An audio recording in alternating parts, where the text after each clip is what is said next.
Hola y bienvenidos todos a Notebook. Hoy hablaremos sobre el estrés, con un enfoque especial en el estrés materno prenatal. Estoy muy contenta de que tenemos la oportunidad de conversar con la doctora Marcy Lovell. La doctora Lovell se graduó de la Universidad de Harvard con una licenciatura en Psicología y Relaciones Sociales. Posteriormente obtuvo su doctorado en Psicología Social en la Universidad de California en Los Ángeles. Actualmente, es profesora distinguida de Psicología Social y de la Salud en la Universidad de Stony Brook, en Nueva York. También es directora del STAR Lab, el laboratorio de estrés y reproducción, donde, junto con un equipo de científicos destacados, investiga cómo el estrés materno prenatal influye en los resultados del parto.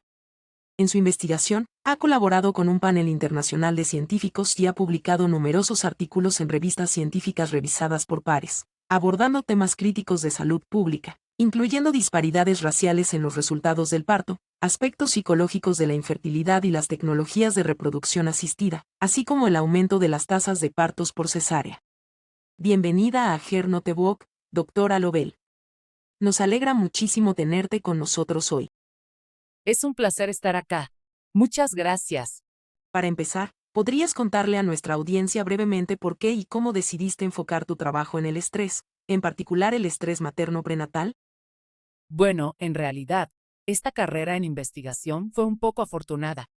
Cuando comencé mi formación doctoral en UCLA, mi directora de tesis había recibido financiamiento de la organización March of Dimes para llevar a cabo un estudio sobre el impacto del estrés materno en los resultados del parto.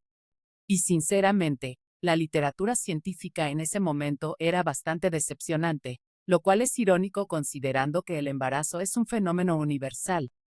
Siempre me gusta decir que, aunque no todas queremos pasar por un embarazo o incluso podemos hacerlo, todos estamos en este planeta porque alguien decidió quedar embarazada.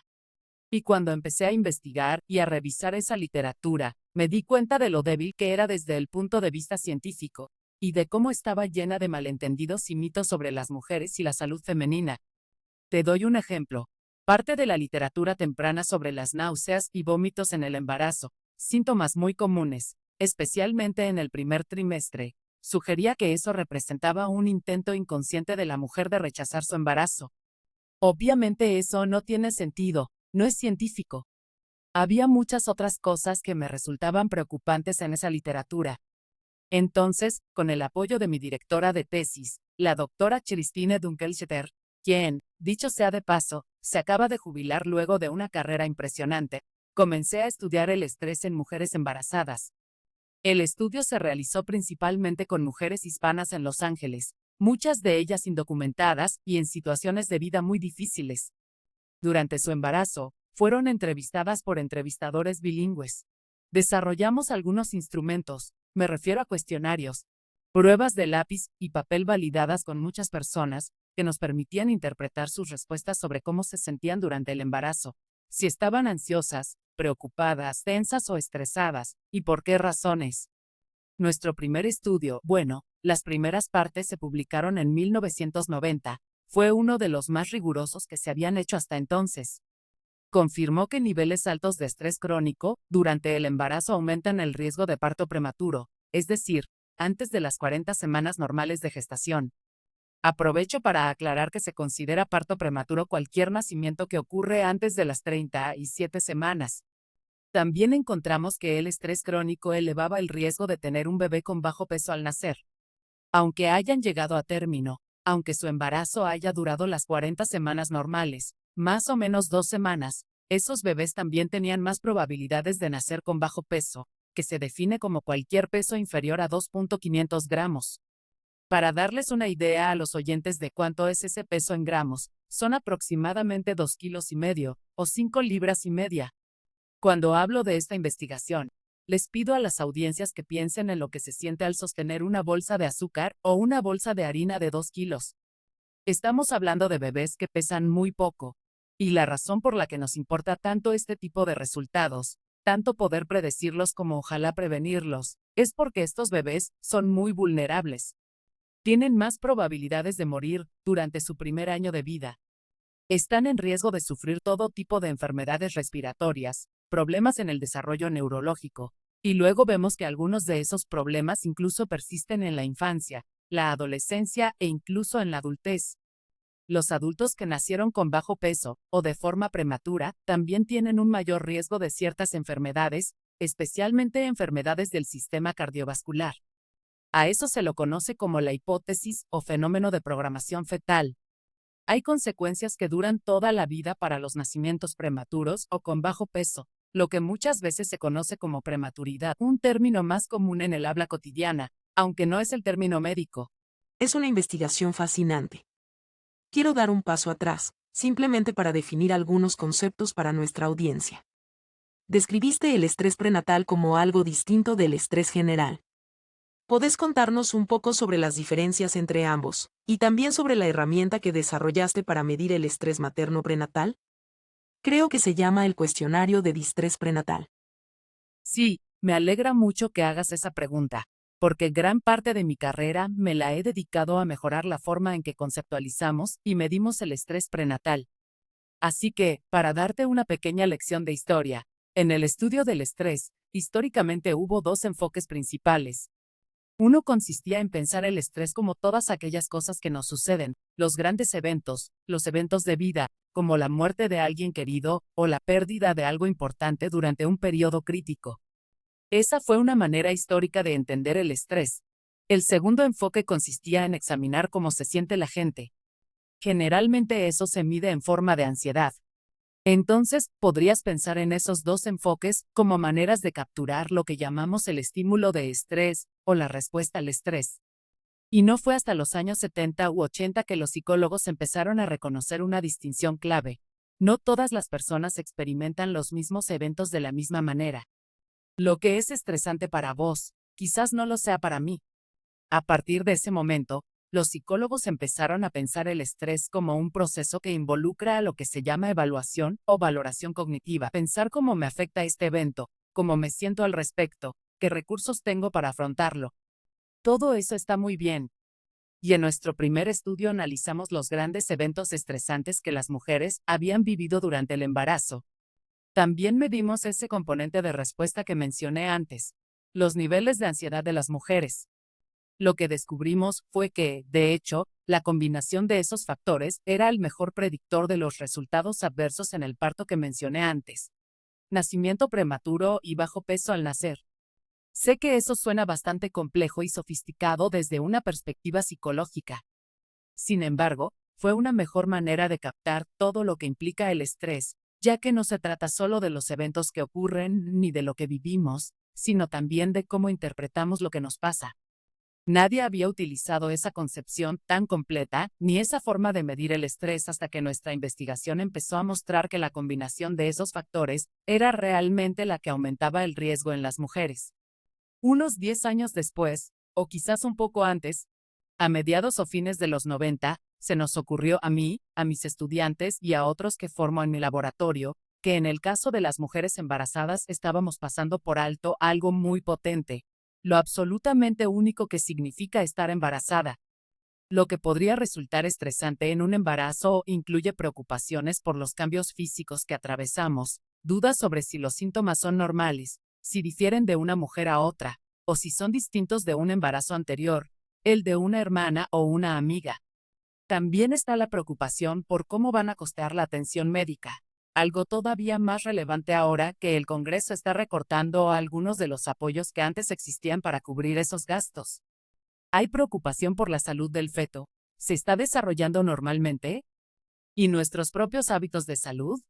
Quizás no sabían que estaban embarazadas y consumieron alcohol durante el primer mes del embarazo.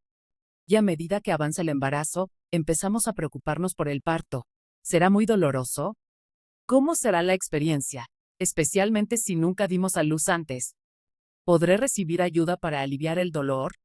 ¿Cómo será ese procedimiento? ¿Cuánto demorará? ¿Quién me va a acompañar en el hospital? Te cuento que hicimos un estudio muy amplio con mujeres que quedaron embarazadas y dieron a luz durante la pandemia. Y aunque el embarazo ya es estresante en las mejores condiciones, imagínate lo que representó estar embarazada en medio de esa emergencia global y llegar al hospital sin poder llevar a ningún acompañante. Muchos hospitales no permitían que vinieran parejas, madres o hermanas. Las mujeres entraban a salas de parto desconocidas, atendidas por personal completamente vestido con equipo de protección. Debe haber sido, en algunos casos, traumático. Luego las enviaban a casa solo horas después del parto, porque querían reducir el riesgo de contagio de COVID para la madre y el bebé. Y ahí continuaba el estrés. ¿Podrían invitar a sus padres mayores sin verlos como un riesgo para su salud? El embarazo y el parto en plena pandemia fue un momento particularmente estresante. Nuestra investigación confirmó que el nivel de estrés fue significativamente más alto para las embarazadas en ese contexto. Esto aumentó la probabilidad de resultados adversos, como parto prematuro o bajo peso al nacer. Fue especialmente evidente entre quienes vivían en comunidades desfavorecidas, con mucho estrés acumulado y acceso limitado a atención médica adecuada. También corroboramos estos mismos patrones en otros países, colaborando con científicos de Alemania, Italia, Polonia, España, Suiza e Israel. Encontramos los mismos patrones de efectos en esos países también, en mujeres embarazadas durante la pandemia. Pero quiero volver a tu pregunta, que fue sobre el cuestionario de estrés prenatal. Desarrollamos este instrumento, que es el término adecuado, y consiste en un conjunto de 17 preguntas que se hacen a las mujeres durante el embarazo. Típicamente, un profesional clínico, proveedor de salud o investigador hace esas preguntas repetidamente, tal vez en cada consulta prenatal, tal vez una vez por trimestre, preguntando a las mujeres sobre las cosas que les generan angustia. ¿De qué se preocupaban? Incluía lo que mencioné antes: cambios en su cuerpo, cambios en sus relaciones con otras personas, preocupaciones por el dinero, preocupaciones por el bebé, por el trabajo de parto, el parto en sí. Las puntuaciones de las mujeres en ese instrumento, el cuestionario de estrés prenatal, se utilizaron para predecir la probabilidad de que experimentaran un parto prematuro o un bebé con bajo peso al nacer. Mostramos en algunos de nuestros estudios que ese tipo de angustia específica del embarazo era al menos tan potente, tan poderosa en predecir esos resultados como las formas más generales o genéricas de estrés. Así que es un instrumento realmente valioso si lo piensas. Cuando vas a una cita médica o ves a una partera, no quieres pasar media hora respondiendo una montaña de preguntas que luego analizará un psicólogo. Lo bueno de tener este instrumento de solo 17 ítems es que puede completarse rápidamente, y el proveedor de salud puede ver tus respuestas y decir: veo que estás especialmente preocupada por este tema. Hablemos de eso. Déjame ver si puedo ofrecerte recursos para ayudarte. Puede usarse como una herramienta clínica y al mismo tiempo para anticipar si una mujer podría estar en riesgo. Ese es el cuestionario de estrés prenatal. Lo hemos revisado y ahora lo llamamos con cariño el nuevo PDQ, o NUC, que es el término común. Ha sido traducido a, no sé, diría que entre 50 y 100 idiomas diferentes. Se está usando en todo el mundo. De hecho, esta misma mañana recibí un correo de un investigador en China que quiere traducirlo a uno de los dialectos comunes en su región y usarlo para estudiar a mujeres allí, porque informa que los niveles de estrés también están muy elevados entre las mujeres de esa parte de China. ¿Qué tan cerca estamos de implementar este cuestionario de forma rutinaria en la atención prenatal? ¿Y cuáles son algunas de las barreras que lo impiden? Sí, esa es una excelente pregunta. Una de las desventajas de nuestro sistema de salud es que esperamos que los proveedores trabajen muy rápido y vean a muchos pacientes en poco tiempo. Y en algunos sistemas de salud, existen desincentivos reales para pasar demasiado tiempo con los pacientes. Pueden incluso hacer un seguimiento del número de minutos que un proveedor de salud pasa con cada paciente, y eso puede estar vinculado a evaluaciones de desempeño y otros aspectos. Así que, para responder a tu pregunta, un problema es que simplemente no se da suficiente tiempo para esas interacciones entre el proveedor y la paciente. Un segundo problema es que nuestros proveedores no están suficientemente capacitados para saber cómo hacer estas preguntas y luego cómo lidiar con las respuestas. En otros trabajos que hemos hecho, hemos estudiado a mujeres con adicciones a sustancias como opiáceos, alcohol, cannabis y otras sustancias que son muy perjudiciales durante el embarazo y también fuera de él.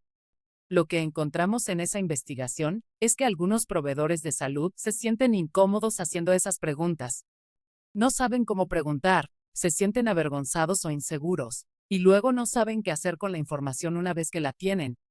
Así que hemos desarrollado otro instrumento para usar en entornos médicos. que puede ser contestado directamente por la paciente en su celular justo antes de la cita. A los proveedores les gusta eso porque reciben un puntaje. Tristemente, eso también significa que puede que no se den conversaciones importantes, pero al menos se puede derivar a la mujer a un trabajador social o a un proveedor especializado, como obstetras que atienden a mujeres con trastornos por uso de sustancias. Otra barrera tiene que ver con las disparidades raciales y étnicas que aún no hemos abordado. Estados Unidos tiene, lo diré claramente, un historial vergonzoso de disparidades en resultados de nacimiento adversos, especialmente entre mujeres afroamericanas. No solo son más frecuentes en los recién nacidos, sino que también tenemos una epidemia de mortalidad materna, muertes de mujeres durante el embarazo y especialmente en las primeras semanas después del parto. Estos problemas han sido estudiados cuidadosamente por muchos de nosotros que nos preocupamos por temas médicos y conductuales, y se pueden atribuir en gran medida a las vidas llenas de estrés que muchas mujeres de color enfrentan en los Estados Unidos. En colaboración con una de mis exalumnas de doctorado, hemos realizado investigaciones sobre lo que llamamos racismo de género durante el embarazo. Y lo que descubrimos es que las mujeres de color, particularmente las mujeres afroamericanas embarazadas, experimentan formas únicas de discriminación. Formas únicas de discriminación que no reportan las mujeres de color que no están embarazadas y que particularmente las mujeres blancas, estén embarazadas o no, no experimentan. Así que sus niveles de estrés están elevados durante el embarazo. Y al no reconocer que están en mayor riesgo, sabemos que es más probable que experimenten algunas de esas consecuencias, algunas de las consecuencias médicas relacionadas con el parto. Así que tener un proveedor de salud, volviendo ahora al tema que me preguntaste, tener un proveedor de salud que realmente entienda tu situación, de hecho, que se parezca a ti en su apariencia, una persona de origen similar, racial o étnicamente, y que sea mujer, sería especialmente útil. Siempre digo que la representación importa, y eso también es cierto en el entorno médico. Y los estudios han confirmado que las mujeres embarazadas de color reciben una atención de menor calidad cuando no son atendidas por un proveedor de salud de origen similar al suyo. Y no creo que esto sea intencional, ¿verdad? Hablamos de formas abiertas de discriminación. No es abierta, es lo que los psicólogos llaman racismo implícito o discriminación implícita. No creo que los proveedores de salud tengan la intención de brindar una atención deficiente, pero el resultado es que, tal vez porque no se sienten tan cómodos al tener esas conversaciones, tal vez pasan menos tiempo con sus pacientes, todo eso contribuye a una atención de menor calidad. Es muy interesante, y mencionaste muchas cosas diferentes en cuanto a la atención médica, la diferencia entre etnicidades, la diferencia en los orígenes. Quiero volver a algunas de esas cuestiones, pero quiero saltar a algo que leí en tu estudio de metaanálisis de 2018, ese gran estudio que se realizó, porque lo encontré muy interesante y creo que sus conclusiones abren los ojos. Realmente quiero que nuestros oyentes escuchen esto. ¿Podrías hablar un poco sobre cómo influye el estrés emocional en la tasa de éxito de las tecnologías de reproducción asistida? Y solo para aclarar a nuestros oyentes, al hablar de tecnologías de reproducción asistida, nos referimos a técnicas que ayudan con la concepción. Por ejemplo, la fertilización in vitro y cosas por el estilo. ¿Podrías darnos un resumen breve de ese estudio y las conclusiones que encontraste? Sí, es un tema importante porque creo que todos hemos tenido la experiencia de que alguien nos dice, mi amiga o mi hermana estaba tratando de quedar embarazada, y ella y su pareja enfrentaron infertilidad. Consultaron especialistas en fertilidad. Pasaron por toda la tecnología. Se sometieron a FIBética. Nada fue exitoso. Y luego, cuando dejaron de intentarlo, fue cuando quedó embarazada y se asume que algo en lo estresante de esa experiencia reduce las probabilidades de éxito. Y tengo que recordar a las personas cuando me cuentan historias como esta que, por cada historia como la que describí, hay muchas, muchas más de personas que dejaron de usar tecnologías de reproducción asistida y que no quedaron embarazadas, ¿verdad? Pero esos casos en los que dejar el tratamiento funciona, y lo digo entre comillas, aunque tus oyentes no puedan ver mis comillas, esos casos son muy memorables, muy salientes, la gente cuenta esas historias. Entonces creemos que son mucho más comunes de lo que realmente son. Pero en realidad, no lo son. Por eso fue importante para nosotros, cuando abordamos este tema, revisar toda la literatura existente sobre el tema. Y eso es precisamente lo que hace un metaanálisis. Para tus oyentes, Solo una breve lección. Un metaanálisis es una técnica que analiza la literatura publicada. También se pueden incluir estudios no publicados, pero nosotros nos enfocamos únicamente en estudios publicados que hayan pasado por revisión por pares, lo que significa que sabemos que fueron bien realizados y rigurosos. Al observar el patrón de resultados entre todos esos estudios, podemos tener mucha más confianza en lo que aprendemos de un metaanálisis, porque no se trata solo de un estudio, sino de muchos estudios sobre el mismo tema.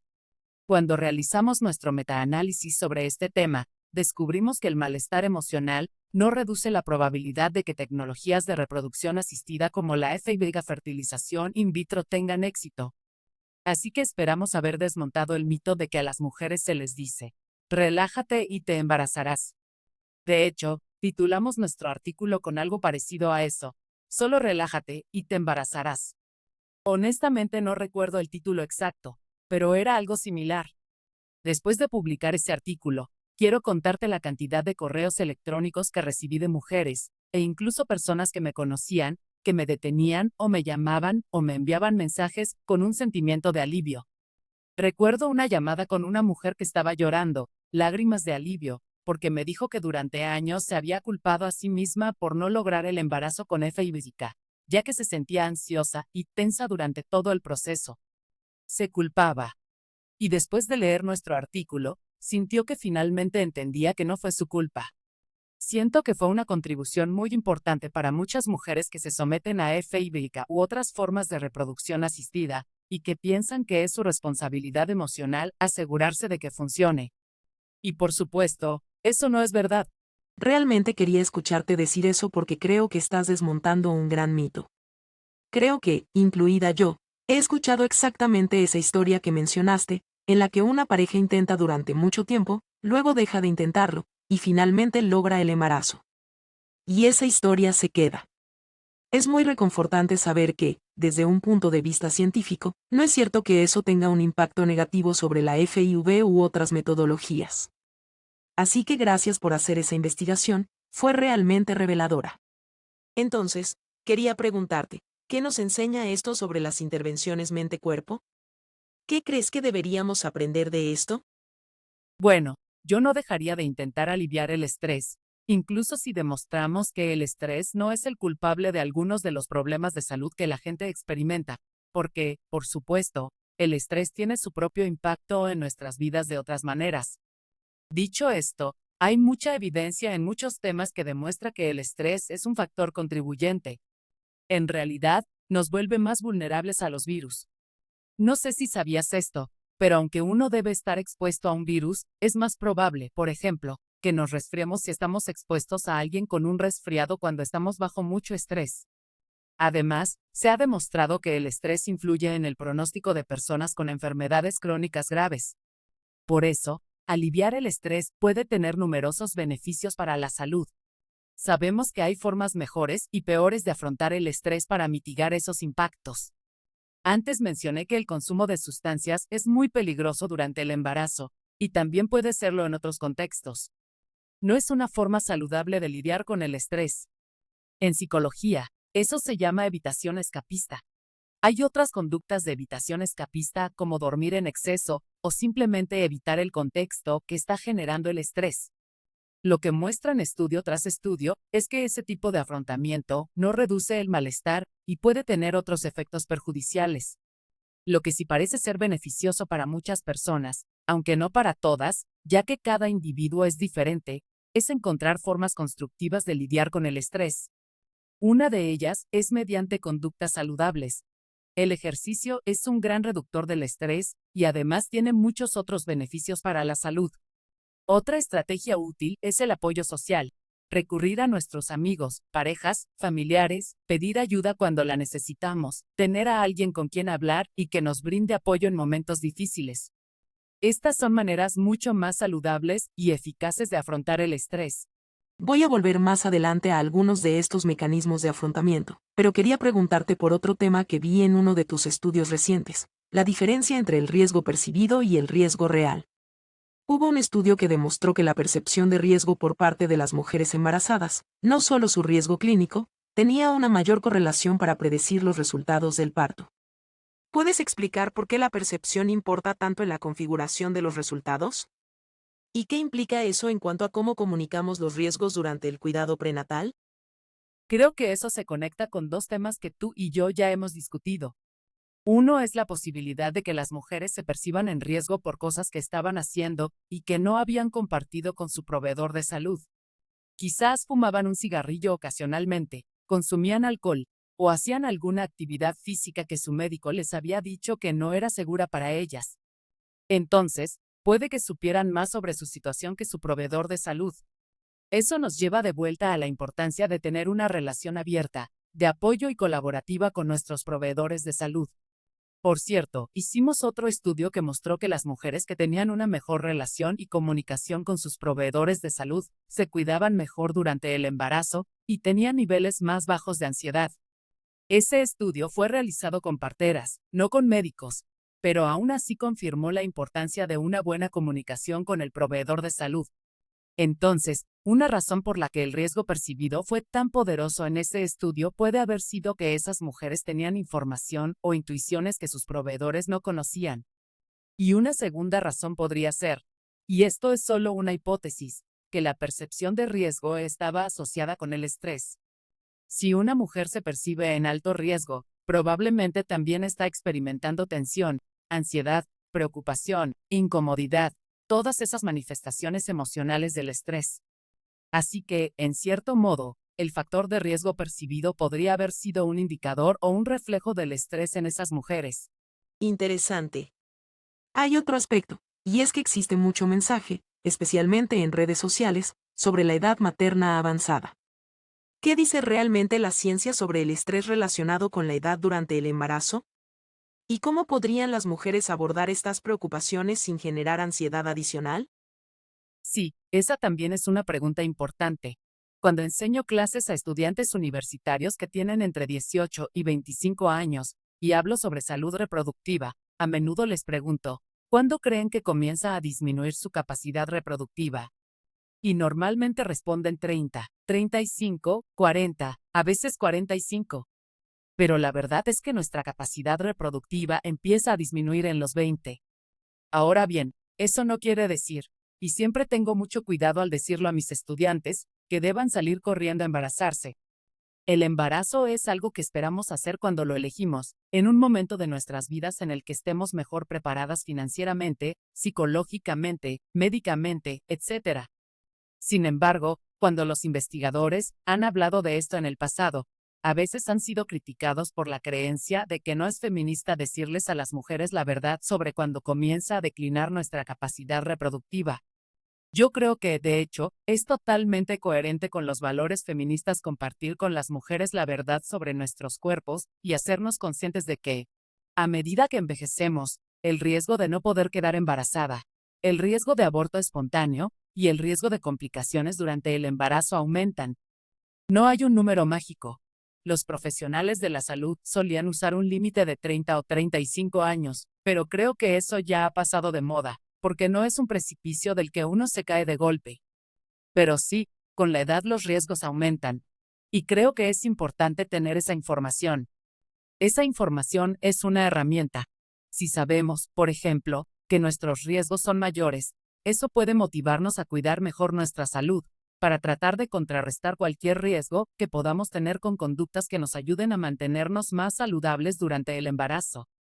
Comer bien, dormir lo suficiente, hacer la cantidad y tipo adecuados de ejercicio. Ese es un tema sobre el cual existen muchos mitos. También hicimos un estudio sobre la percepción de las mujeres acerca del ejercicio durante el embarazo. De hecho, si una persona está en buen estado físico y cuenta con la aprobación de su proveedor de salud, el ejercicio puede mejorar su salud durante el embarazo. No es peligroso, a menos que un proveedor médico indique específicamente que por alguna razón no debería hacerse. Pero menciono todas estas formas de contrarrestar algunos de los otros riesgos que podríamos tener. Eso es muy interesante. De hecho, sería un estudio muy útil para que las mujeres conozcan más sobre el ejercicio durante el embarazo, porque creo que en muchos casos existe una idea errónea sobre cuánto se puede o no se puede ejercitar. Pero quiero volver a su comentario sobre el impacto a largo plazo, porque me parece muy interesante y también importante que la gente lo sepa. Entonces, esta investigación que usted mencionó mostró que el estrés prenatal, como dijo, puede afectar el desarrollo infantil a largo plazo, mucho más allá del nacimiento. ¿Cuáles diría que son dos de las formas más importantes en que esto sucede? ¿Es a través de cambios biológicos como la exposición al cortisol o de cambios conductuales en el cuidado? Estoy adivinando, no lo sé. Pero, ¿cuáles cree que son dos de las formas más importantes en que ocurre este impacto a largo plazo? Bueno, eres buena adivinadora, porque tu suposición de que esto involucra algunos mecanismos biomédicos, así como mecanismos conductuales y psicológicos, es acertada. Quiero aclarar que yo no he realizado personalmente todos estos estudios. Cuando describía las consecuencias a largo plazo del estrés prenatal, me refería a un cuerpo de investigación muy amplio. No todo proviene de mi laboratorio, por supuesto. Primero que nada, existe un impacto en el desarrollo del cerebro fetal durante el embarazo que ha sido bien documentado y que puede ayudar a explicar algunos de estos efectos. Parece que, voy a simplificar por un momento, nuestros cuerpos tienden a preservar el cerebro por encima de otros órganos. Mencioné antes que una de las consecuencias del estrés prenatal en la adultez son las enfermedades cardiovasculares. Los estudios han relacionado altos niveles de estrés intrauterino, es decir, durante el desarrollo prenatal, con resultados como la diabetes y enfermedades del corazón en la edad adulta. Esos mecanismos probablemente involucran rutas bioquímicas. También quiero agregar que el estrés no solo eleva algunas hormonas relacionadas al estrés, mencionaste el cortisol, la epinefrina es otra, sino que también se ha demostrado que el flujo sanguíneo hacia la placenta disminuye en mujeres con altos niveles de estrés. La actividad fetal también se ve afectada por el estrés prenatal, al igual que la frecuencia cardíaca fetal. Los estudios que han monitoreado estos efectos muestran que el estrés puede tener un impacto muy directo en el feto en desarrollo, lo que podría establecer las bases para problemas futuros. Pero también planteaste una posibilidad muy probable, que si das a luz a un bebé vulnerable, quizás un bebé que nació con bajo peso o de forma prematura, vas a tratar a ese niño de manera diferente. Y los estudios lo confirman. Estos bebés vulnerables no son tratados de la misma manera. No se les toca con la misma frecuencia. No se juega con ellos con la misma frecuencia. Tendemos a considerarlos frágiles. Por lo tanto, no es sorprendente que sus madres, padres, familiares e incluso sus proveedores de salud, algunos estudios han examinado eso, los traten como si fueran más vulnerables. Es como una profecía autocumplida. Si no estimulas, juegas, tocas o sostienes a tu bebé, podrías estar contribuyendo a las mismas vulnerabilidades que te preocupan. Así que, sin duda, la manera en que cuidamos a los bebés vulnerables es otra pieza del rompecabezas que ayuda a explicar por qué vemos ciertos resultados más adelante. Muy interesante. ¿Crees que el autismo podría estar de alguna manera correlacionado con el estrés prenatal? No lo he leído en ningún lugar, solo tengo curiosidad. No es algo que haya encontrado en la literatura ni nada parecido. Bueno, el autismo, muy probablemente, es causado por muchos factores. Algunos son genéticos y otros involucran distintas rutas médicas. De hecho, llevamos a cabo un estudio en el que analizamos a madres de niños con desarrollo típico y a madres de niños diagnosticados con un trastorno del espectro autista. Les pedimos que nos contaran algunas de sus experiencias durante el embarazo. Ahora bien, hablo de esto con cautela, porque como puedes imaginar, los recuerdos de las personas no son perfectos. Y este no fue un estudio longitudinal prospectivo, en el que se mide todo durante el embarazo y luego se sigue a los niños a lo largo del tiempo. No fue ese tipo de estudio. Fue un estudio retrospectivo. Sin embargo, descubrimos que las madres de niños autistas informaron niveles más altos de estrés durante el embarazo que las madres de niños con desarrollo normal. Publicamos esa investigación en una revista llamada Medical Hypothesis. Por eso quiero ser muy cautelosa al respecto. No es un hallazgo que haya sido corroborado por otros estudios. No sabemos con certeza si el estrés prenatal es un factor de riesgo para el autismo. Si sabemos que los niños en aulas de educación especial tienen más probabilidades de haber nacido prematuros o con bajo peso. ¿Y cómo sabemos que el estrés es un factor de riesgo para eso? Es otra forma de vincular el estrés prenatal con los resultados posteriores. Incluso hubo un estudio que analizó la probabilidad de que las personas terminen la escuela secundaria. Ese estudio también vinculó el nacimiento prematuro y el bajo peso con la probabilidad de terminar la secundaria y con el rendimiento escolar. Así que, de nuevo, no hay un vínculo directo entre el estrés prenatal y el rendimiento o finalización escolar. Pero como el estrés es un factor de riesgo para el bajo peso y el nacimiento prematuro, y esos resultados están directamente vinculados a resultados posteriores en la adolescencia y adultez, hay lo que yo llamaría un vínculo indirecto. Muy iluminador. Quiero cambiar de tema y hacerte una pregunta relacionada con políticas públicas. Más allá de las herramientas clínicas, ¿qué cambios estructurales o sociales, por ejemplo, licencia parental, vivienda o cuidado infantil, crees que aliviarían significativamente el estrés prenatal a nivel poblacional? Vamos a jugar a que tienes una varita mágica y puedes implementar un solo cambio. Probablemente podrías pensar en muchos, pero si pudieras implementar un solo cambio social, ¿cuál sería para lograr el mayor impacto? Bueno, esa pregunta es como preguntarle a una madre cuál es su hijo favorito. Así que me abstendré y diré que no puedo elegir solo uno, pero es un tema que me importa muchísimo. Estoy en un punto de mi carrera donde dedico mucha de mi energía y esfuerzo a trasladar mi investigación al contexto de las políticas públicas. Justo publicamos un artículo sobre ideas de políticas basadas en nuestra investigación. Así que estoy bien preparada para responder, pero no puedo darte solo una respuesta. Permíteme darte algunas. Primero, tener acceso a atención médica de alta calidad es imprescindible para todas las personas, incluidas las mujeres embarazadas. Por eso, la cobertura de salud universal, el seguro para todos, es algo que nuestro país necesita desesperadamente. Segundo, muchas mujeres nos reportan que no pueden costear un cuidado infantil de alta calidad. He estado involucrada en el cuidado infantil a lo largo de mi carrera. De hecho, formo parte del consejo directivo del Centro de Cuidado Infantil de nuestra universidad. Ambos de mis hijos fueron alumnos de ese centro. Es un tema de gran importancia. Tenemos un problema muy serio en este país: trabajadores de cuidado infantil mal pagados y sobrecargados de trabajo, y poco acceso a servicios de calidad. Ahí es donde ocurre mucho del desarrollo y aprendizaje. Sin ese recurso, las familias luchan por cuidar a sus hijos. Eso quedó muy claro durante la pandemia. Fue uno de los momentos en que la gente se dio cuenta de que realmente es difícil cuidar a un niño mientras se trabaja. Tal vez fue la primera vez que muchos se dieron cuenta del problema. Tercero, necesitamos reducir la cantidad de embarazos no planificados o no deseados. Y la forma de lograrlo es mediante mejor acceso a métodos anticonceptivos y mayor control reproductivo, incluyendo el acceso seguro y legal a la interrupción del embarazo si una mujer lo considera necesario. Sabemos por muchos estudios que los embarazos no planificados son de los más riesgosos, porque las personas no están preparadas, pueden no tener los recursos, ni una pareja. La mayoría de las mujeres que buscan terminar un embarazo ya tienen otro hijo y están preocupadas por su capacidad para cuidar al que ya tienen. Normalmente les falta apoyo financiero o material. Si pudiéramos implementar en este sistema mágico que me has ofrecido, esas serían las prioridades principales. Además de hacer un mejor trabajo capacitando a nuestros profesionales de la salud y diversificando la población de proveedores de atención médica, para que tengamos más personas de color practicando medicina obstétrica, más mujeres de color practicando medicina obstétrica y partería. ¿Eres optimista en cuanto a que se puedan implementar estos cambios? Bueno, tiendo a ser una persona optimista.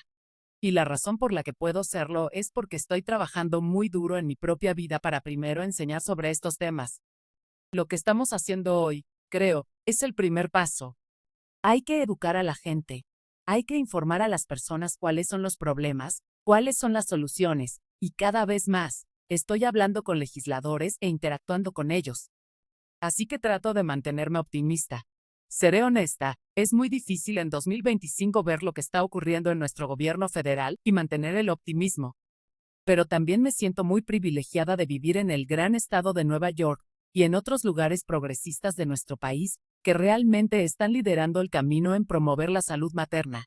Sí, creo que es importante que personas con tu conocimiento puedan tener estas conversaciones, no sobre opiniones o anécdotas, sino sobre información respaldada científicamente que todos necesitamos escuchar. Estoy completamente de acuerdo, así que gracias por decirlo. Ya se nos acaba el tiempo y tengo que cerrar.